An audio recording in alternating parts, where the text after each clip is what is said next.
itu karena setiap kegiatan ekonomi dalam suatu negara pasti berkaitan dengan yang namanya pendapatan nasional. Kenapa demikian? Karena dari tingkat perkembangan ekonomi suatu negara, kita dapat mengetahui besarnya pendapatan dari masing-masing negara, masing-masing pendapatan nasional negara tersebut. Nah, sebelum ke pengertiannya, ini ada dua kata yang sering kita dengar atau familiar di telinga kita semua. Dua kata ini, yang pertama adalah pendapatan dan nasional. Yang pertama, pendapatan itu sendiri. Pendapatan sendiri adalah sejumlah uang yang diterima oleh seseorang atau perusahaan dari aktivitas yang dilakukannya.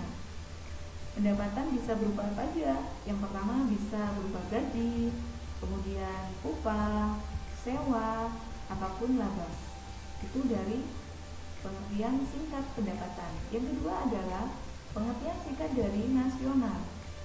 Dari kata nasional, ini adalah mempunyai arti lingkup yang lebih luas, artinya adalah sebuah negara. Langsung saja ke pengertian secara umumnya.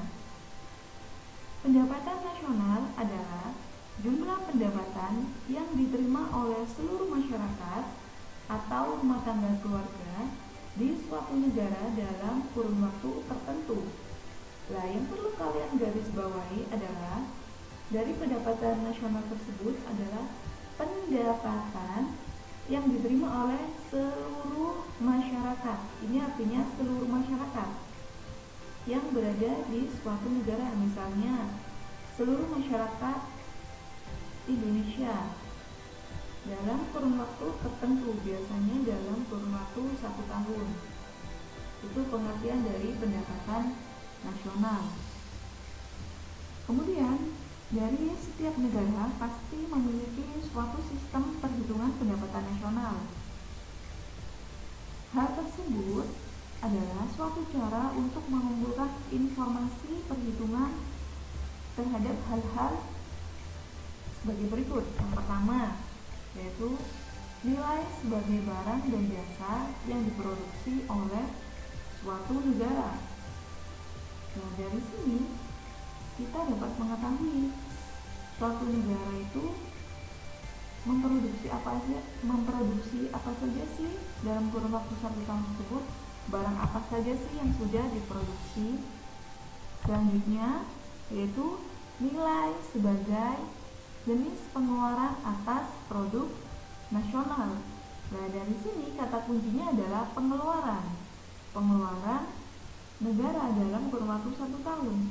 Pengeluaran berupa apa aja? Yang pertama bisa berupa ekspor, impor, konsumsi masyarakat.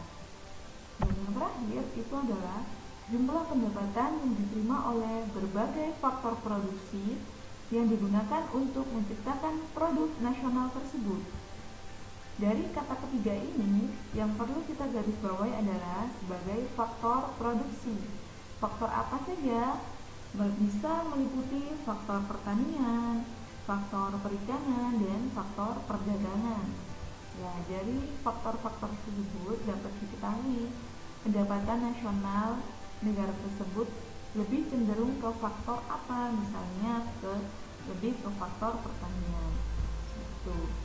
Demikian penjelasan dari pengertian pendapatan nasional. Sekian, Assalamualaikum warahmatullahi wabarakatuh.